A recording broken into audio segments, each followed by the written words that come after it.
And speaking of democracy, I'm sure you have seen that tweet by Deputy President William Ruto. In case you haven't and you're just waking up, this is what that tweet said, and I quote, "So our democracy is so liberal that the Secretary General, that's the SG, of the ruling party has become the chief strategist of the opposition." Maajabu.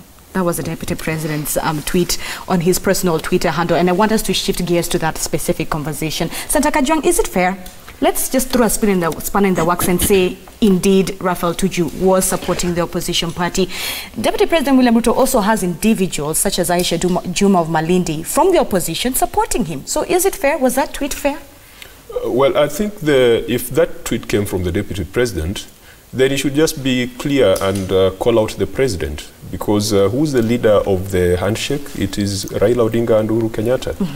But they're not working together as political parties. I'm a member of ODM, and we still maintain our conversations and our structures as ODM. I want to believe that Jubilee should also be able to maintain their structures as Jubilee. We hold parliamentary group meetings as ODM. I hope that Jubilee holds parliamentary group meetings as Jubilee. It was not a merger of two parties. It was a coming together of two leaders who perhaps represented two very diverse political views, coming together for the benefit of Kenyans. And if it is wrong for people to come together for that bigger picture, then I think a leader who calls that wrong would be the one who is wrong. So was that tweet uncalled for? I found it to be completely out of place, probably, because I don't think that Raphael Tuju is at the same level as William Ruto. I saw Raphael Tuju say that William Ruto is my boss. And if William Ruto had to call out anyone from the Jubilee arrangement, it probably would have been the President. And again, you know, as Governor Robo was saying, fine, we make these matters devoid of political considerations. I represent a region that did not participate in the second round of elections. I represent a region that buried people, a region where lots of business was damaged, or there were a lot of opportunities that were missed out during that, you know, the post-election debate. But now matters have come back to normalcy. We are seeing an increment in investment in some of the areas that previously were considered no-go political zones. Why would anyone have a problem when the antagonists come together for the sake of Kenyans?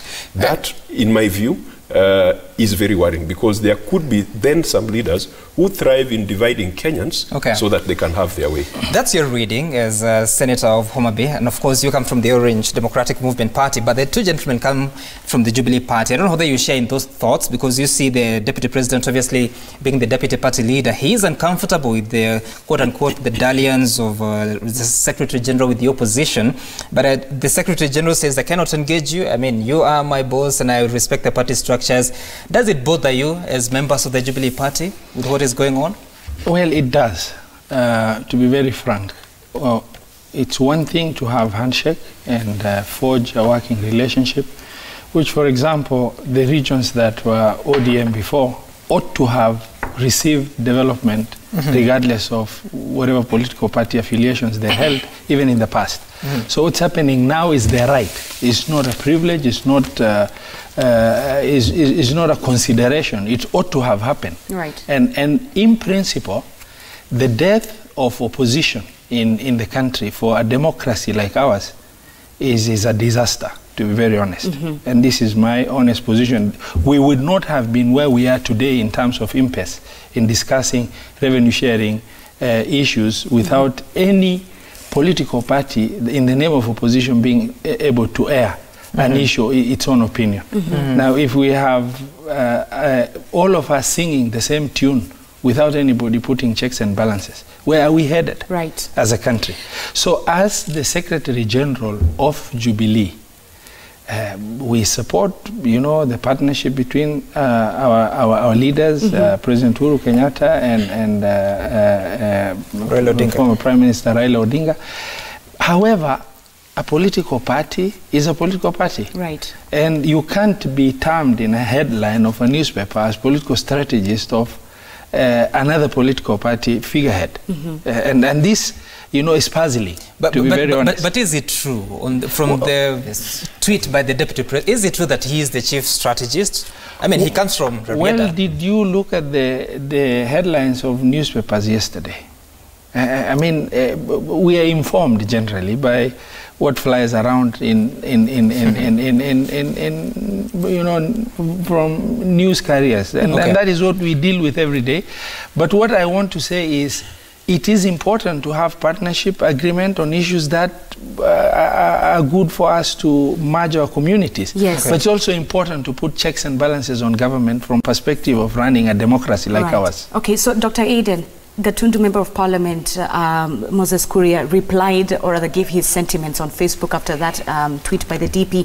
And he also mentioned that Jubilee died with a handshake. From where you stand, do you also share the same school of thought with him? I mean, you guys as Jubilee Party, have you had your meetings? Are things going on? Did Jubilee die with a handshake? First, for personal reasons, I hardly make any reference to any statement attributed to one Moses Kuria. I have my reservations because he always makes a very controversial statement. That's one. Secondly,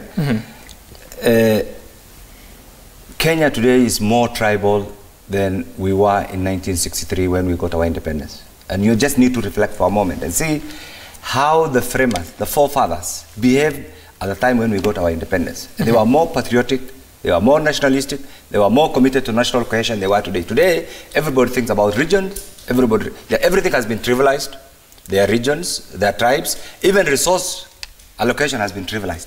And for those of us who are in Parliament, one thing that we felt was cured was the issue of politicization of allocation of resources in the current constitution. That is why we opted for devolved units. The units that we have are not political, are not confederation, are not federal. Actually, it's an economic devolution.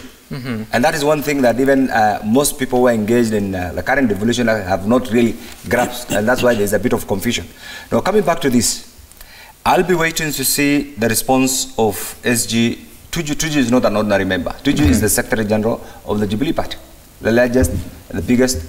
It's a movement, and therefore his position is not comparable to that of Aisha Juma or anybody else. Right. He is the secretary, the custodian of the instruments of authority of the Jubilee Party, and therefore that is a revered position.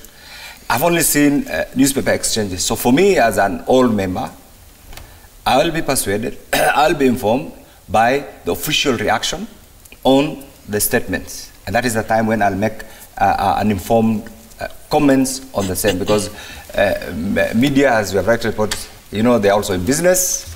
They must sell, they must create, they must trigger events, and therefore, really, Dr. Eden, because I mean, the tweet, you must sell. The tweets do not come from the media; they are from that's the what I'm saying. The leaders. tweet is a response to a headline story, actually, by one of the leading newspapers. So I'll be waiting to see how Tuju reacts, because there's one thing. The handshake we all subscribe to. Personally, as an old member, we subscribe to the handshake. It's for the good of the nation, in the realization of the Big Four agenda by His Excellency the President, for his legacy. That we all subscribe. Equally, these two parties were formed on different ideological platforms. Jubilee, there's nothing that also stops in the convergence of certain national issues. Luckily, I was also in Parliament in 1997 to 2002, when we have had the KANU NDP merger. So there's also a bit of history in some of this. We have seen the formation. Are you seeing any merging coming in? Yes, I'm saying we have seen the formation of parties. We have seen the formation of so many different parties. We have seen alliances. We have seen so many other things, intrigues. So this, for purpose of our national cohesion, the handshake is timely. It has cooled the tempers, I think. But one thing, it is wrong. It's a fallacy. Right. It's a fallacy to beg development agenda on the handshake. Development is a right. It's a constitutional right. And that is why if you see devolution today, the allocation of national resources to particular counties is not like the old days where we used to be told, for you to enjoy a bit of the national cake, you must join in dalliance with a particular political ideology. No, that era is no longer. Right now, the only thing that you need to do is you must submit to the will of the people. You must also submit to the governance platform of the people of Kenya. And that's why the allocation, regardless of whether one county overwhelmingly supported the position or any other, gets the same allocation based on the constitutional realism. These are the realities. And when we did that, we knew that this country required something that will cure the politicization of our national development agenda. And by the way, this has affected our image. This has affected our economic growth. This has affected, look at it, in 1968, In 1968, Kenya was a donor nation to South Korea, to Indonesia, Singapore. to Singapore. Today, the GDP of South Korea is 50 times that of Kenya. The GDP of Indonesia is 25 times that of Kenya. Malaysia. What has happened? What has happened? What has gone wrong is the politics. And this is the thing that really we must be prepared to think out of the box so that once again, we restore the premier nation that we all subscribe to when we fought for our independence.